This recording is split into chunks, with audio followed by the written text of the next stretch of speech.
Olá, eu sou Lineu Miziara, neurologista, e hoje vamos falar de migrânia ou enxaqueca.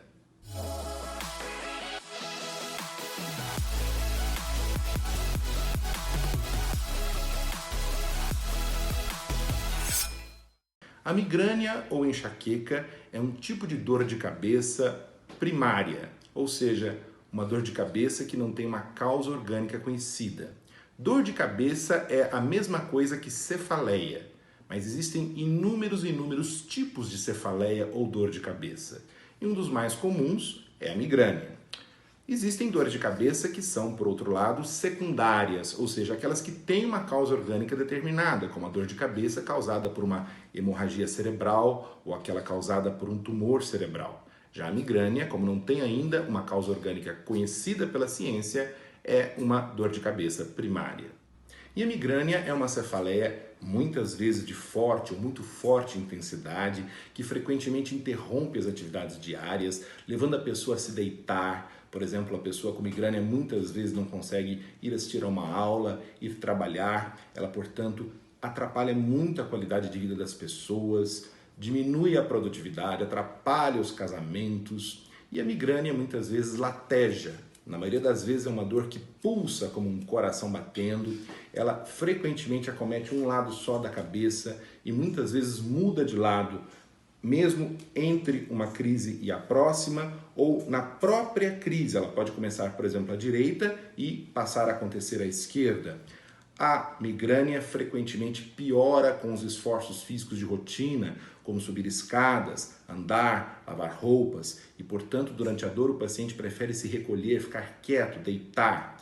A migrânia ou enxaqueca, muitas vezes, na maioria dos casos, cursa com fotofobia, quer dizer, aversão à claridade. Durante a dor a pessoa prefere se recolher no escuro, apagar a luz, fechar a janela. Também, muitas vezes, a migrânia cursa com fonofobia, ou seja, aversão aos ruídos, ao barulho. Durante a dor, a pessoa não consegue ouvir música, até a conversa das pessoas ou o choro do bebê incomodam muito. A pessoa, então, prefere ficar no silêncio. Além disso, muitas vezes, a enxaqueca ou migrânia também cursa com náuseas e ou vômitos, que, além da própria dor, podem ser extremamente incomodativos. Em alguns casos extremos, podem até desidratar o paciente. A crise ou ataque de migrânia geralmente dura 24 horas, por definição de 4 horas a 72 horas, se o paciente não cortar a crise com o uso de analgésicos. A migrânia pode acontecer com as mais variadas frequências, desde um ataque por mês até 2 por mês, 1 por semana. E algumas vezes a migrânia pode ser aquilo que nós chamamos de migrânia transformada, acontecer diariamente ou quase diariamente, levando inclusive a um dos grandes perigos da enxaqueca, que é o uso excessivo de analgésicos, o que pode ser muito prejudicial. O paciente que tem enxaqueca muitas vezes sabe dizer quando a dor vai acontecer. Ele tem o que nós chamamos de sintomas prodrômicos, que são aqueles sintomas que avisam horas antes, um dia antes, até 3 dias antes do início da dor, que a dor vai acontecer. Por exemplo, antes da dor, o paciente pode se sentir triste, angustiado, com dificuldade para se concentrar, apático, desanimado. Outras vezes, o paciente fica eufórico, irritado, trocadilhesco, engraçadinho. Tudo isso pode avisar o paciente da iminência da dor. Outras vezes, o apetite compulsivo para chocolates, o que os americanos chamam de craving for sweets, pode também avisar que a dor vai acontecer. Outras vezes ainda, o paciente sente aumento da diurese, outras vezes diminuição, algumas vezes diarreia, outras vezes constipação intestinal. Tudo isso pode preceder a dor de cabeça e avisar o paciente que ele vai ter a crise. Mas é preciso que nós não confundamos o pródromo, que são esses sintomas que avisam horas ou dias antes o paciente que a dor vai acontecer, com a aura da migrânia. A aura é um fenômeno neurológico, deficitário, focal, transitório. O que é isso? O paciente pode, por exemplo, 15 minutos, meia hora, até 1 hora antes do início da dor de cabeça, apresentar uma aura visual. Riscos, luzes, estrelas, manchas na vista, por exemplo, uma mancha tampando uma parte da visão, o paciente olha e vê tudo pela metade. Isso é o tipo de aura mais comum.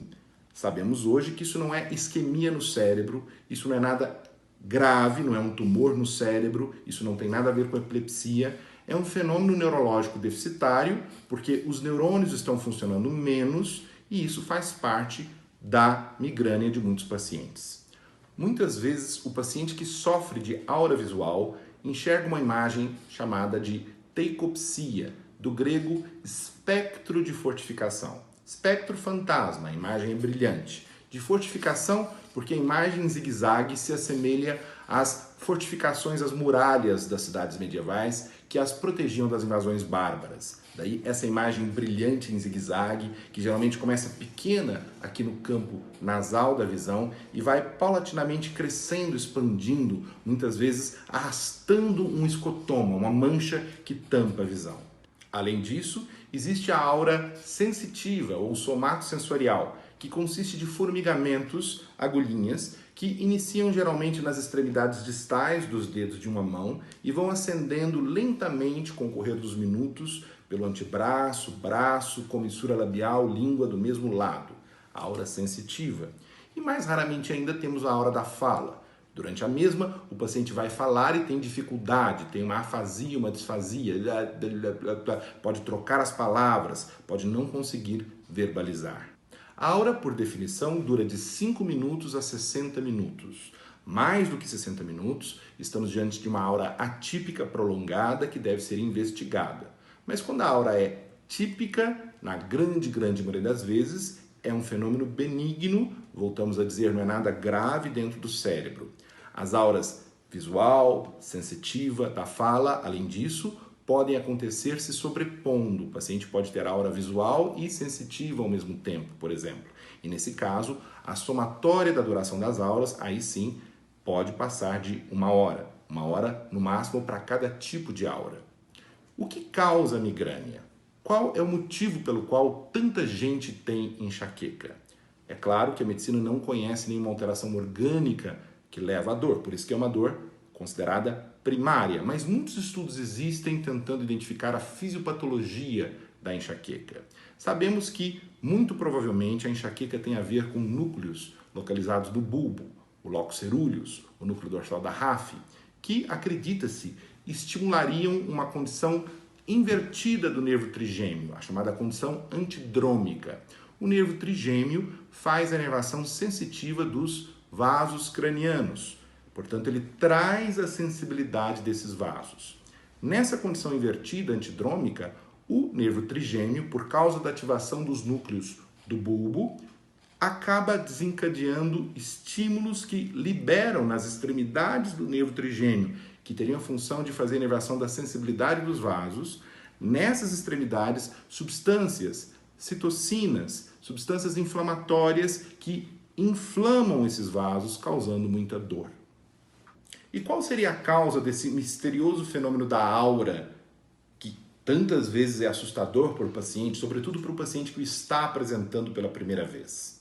Tudo indica que a aura tem a ver com a depressão alastrante de Leão. Leão foi um neurofisiologista brasileiro, olha só, brasileiro, que lá na década de 40 estudou uma onda de depressão lenta que progredia do córtex de ratos, das partes posteriores para frente. Na época, Leão até sugeriu que essa onda de depressão alastrante poderia ter a ver com a gênese da migrânia. Todavia, como na época a migrânia era muito pouco conhecida, infelizmente ninguém levou essa proposta a sério.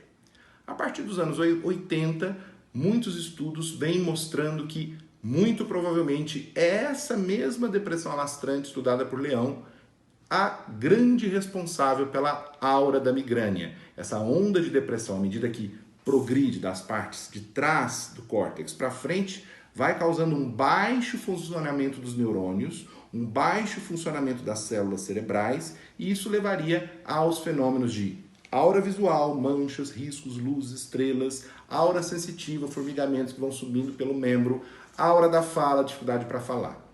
Migrânia é uma doença muito comum, estima-se que 13% da população no mundo todo apresenta migrânia.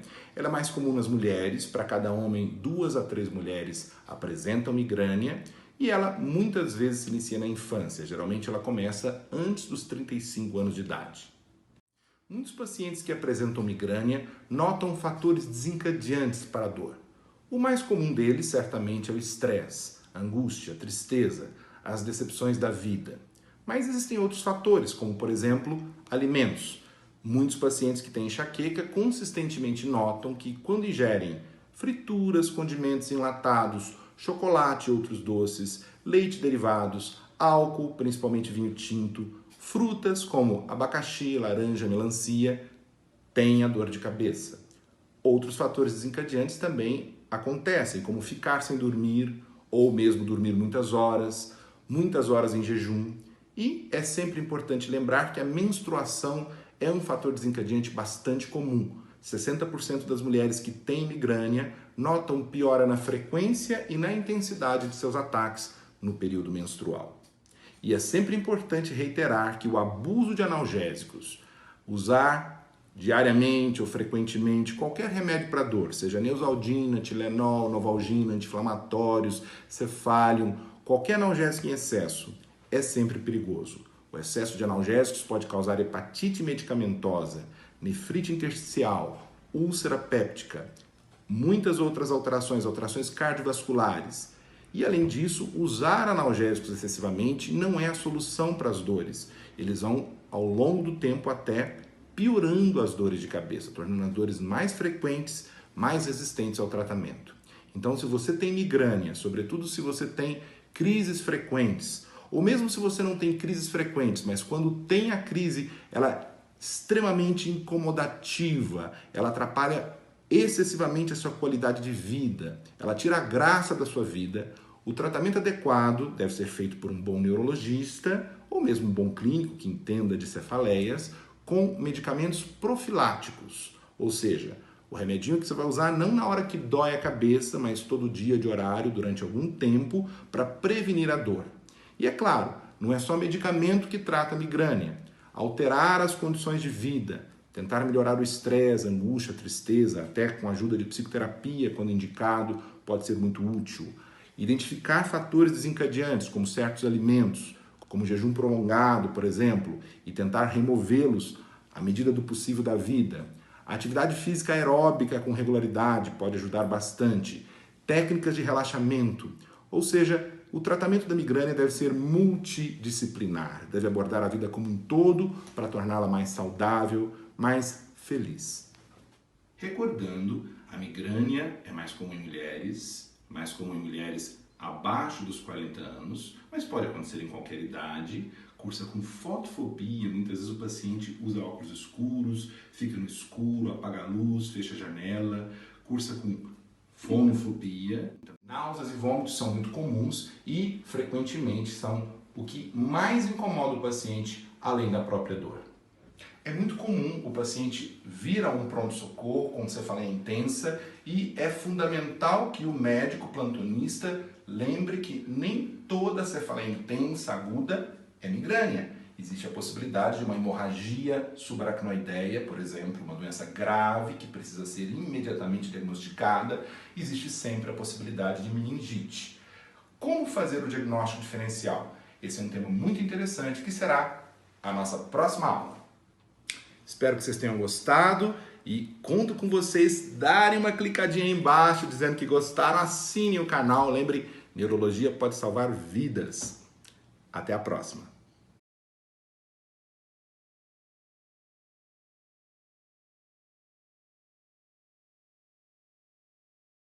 Rádio, som, conversa incomoda muito, então estamos falando baixinho para não incomodar a Thalita. É frequente o paciente colocar uma toalha molhada ou um pano na cabeça para aliviar a dor. Outras vezes ele coloca até batatinha na cabeça para aliviar a dor.